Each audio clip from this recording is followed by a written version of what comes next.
Hello again, everyone. Edwin Learnard back once again. In this YouTube astrological segment, I'm going to be dissertating and talking about astrology and children. And what I'm going to be talking about is specifically as far as children, grandchildren, and stepchildren go, what to look for in your natal chart to perhaps say what kind of children you may have, what kind of stepchildren you may have, what kind of grandchildren you may have. And anyway, the first thing you're going to look at the sign on the cusp of your fifth house. Now, the sign on the cusp of the fifth house could very well be a sign that may figure prominently in one or more children's natal charts. And when I say prominently, I'm talking about the sun, moon, or ascendant. In my chart, even though I have no children, I have Leo on the cusp of the fifth house. So if I do have a child, it does increase the propensity for having a child with the sun, moon, or ascendant in Leo. Now I also have Pluto. You look in the inside the house and see if there's any planets in there that are in that fifth house, and this could give an indication as well as to perhaps the kind of child you may have, or as far as the planet goes, that child may have the sun, moon, or ascendant in the sign that planet corresponds with. So in my case, it's Pluto. So Pluto, it could be that I may have if I ever have a child, that child may have a sun, moon, or it increases the probability of that child having the sun, moon, or ascendant in Scorpio. Now, the ruler of my fifth house is in the second house, and you want to see what house. As far as you want to look on the fifth house cusp and see what planet or planets rule that house. And then you're going to see what house that particular planet is in. So, okay, I have Leo on the cusp of the fifth house. So you can look and see, okay, so the sun is the ruler of Leo. So I'm going to see what house the sun is in. Now in my chart, my sun is in the second house but conjunct the third house.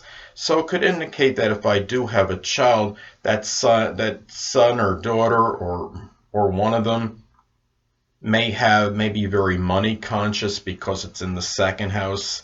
And it could indicate too that one or more might be very communicative or be a writer because the sun does conjunct my third house cusp. Now my fifth house is also intercepted, so that could indicate perhaps some difficulties with children or maybe even having a child. And I've told you before in at least one other video that there were really a plethora of indicators in my chart which indicated that as far as having difficulty even having a child in my life. So anyway, the next thing you're going to look at, okay, look and see what sign is on the cusp of the ninth house in your chart. Now, that could indicate the kind of grandchild that you may have. Now, my grandmother, God rest her soul, she had the zodiac sign Cancer on the cusp of the ninth house. Now, that could mean that you may have one or more grandchildren that have the sun, moon, or ascendant in the zodiac sign Cancer. Now, the thing is, she had 3 grandchildren. 2 of them have the sun in Cancer, including me, and the other one has a Cancer ascendant, so Cancer figured prominently in all 3 grandchildren's charts. Now, you're going to see if there's any planets that are in the house. Now, in her case, she didn't have any planets in the ninth house, but let's take someone else. Let's say, for example, somebody has Jupiter in their ninth house, right? Now, if that person has Jupiter in the ninth house, it could indicate that that person may have at least one grandchild with the sun, moon, or ascendant in Sagittarius or Pisces because Jupiter rules Pisces, and Sagittarius. It could indicate the person might have abundance of grandchildren, because Jupiter can expand. It's not always about being good. Jupiter, as I've explained before, can be paradoxical. It can enlarge, as well as be a planet that's very benign and fortuitous. Now, the thing is, too, you're also going to look and see what planet rules that sign on the cusp of the 9th house, and see what house that planet is posited in, because this could give some indication of the kind of grandchildren that the person may have as well. Well, my grandmother very likely having Cancer on the cusp of her 9th house, she would, in all likelihood, that would have put her ruling planet, the moon, in the 3rd house. And sure enough, I'm a communicator, and the thing about it is, I did sports writing for nearly 5 years. So it could indicate a grandchild that could be very communicative, like in this example I'm explaining. And sure enough, I am, and I see myself as someone that's very articulate, somebody that has very good command of the English language, and someone that is able to write very well. So I think that's how it played out with her. So anyway, now as far as stepchildren goes, first you're going to look at the sign that is on the cusp of the 11th house. Now, the thing is, now let's take somebody that has Aquarius on the cusp of the 11th house. Now, that could indicate that one or more stepchildren, if applicable, if the person does have them, may have the sun, moon, or ascendant in Aquarius, one or more stepchildren, or it could indicate that they have one or more stepchildren that can be rather eclectic, eccentric, maybe innovative, very unique, very unorthodox and unconventional, or something unusual about one or more of them. They may simply embody the characteristics. One or more stepchildren may embody the characteristics of Aquarius. Now, also look inside in the 11th house and see if there's any planets that are in the 11th house. Now, let's say that somebody were to have Mars in their 11th house.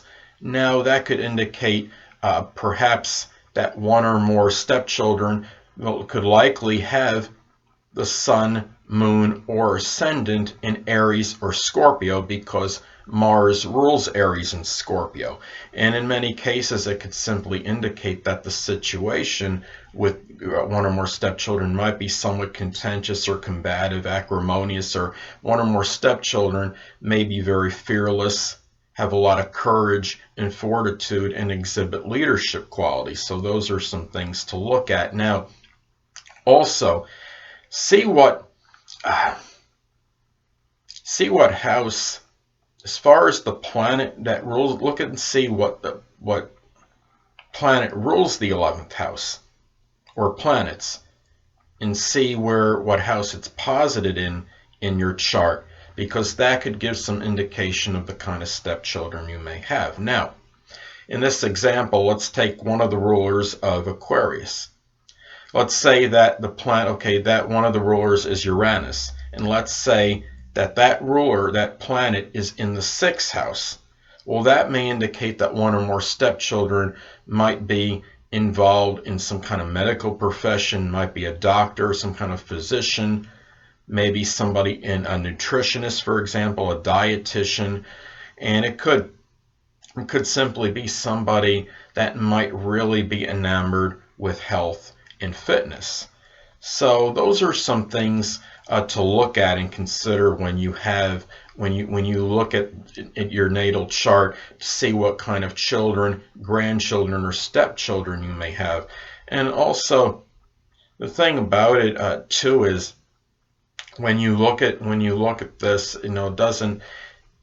doesn't really mean just because you might have certain things that are favorable as far as children goes. Of course, we know there's no guarantee of anything, and if you have, like, say you have Jupiter in the 5th, it does increase the propensity, perhaps, for example, to have children. And if you're a female it could be very fortuitous for having children and having a good pregnancy, but there is no guarantees on anything. Of course, you could have Jupiter well aspected or predominantly good aspects in one of those houses, whether it's the 5th, the 9th, or the 11th. And of course, we know there's never a 100% guarantee on anything, but it just increases the propensity of having something positive in connection with those houses. And like I said, the 5th house governs children, the 9th house governs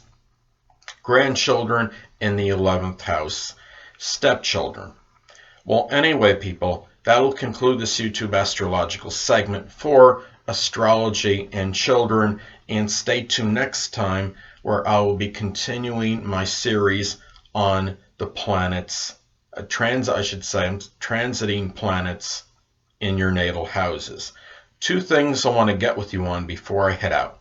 Firstly, the stars may impel, but do not compel. And secondly, never isolate any single astrological element, aspect, planetary placement, position, configuration, influence, or what have you, and make an analysis of a person, astrologically speaking, based on this alone. Because astrologically speaking, the person is the sum of all their components in their natal chart, and not just one.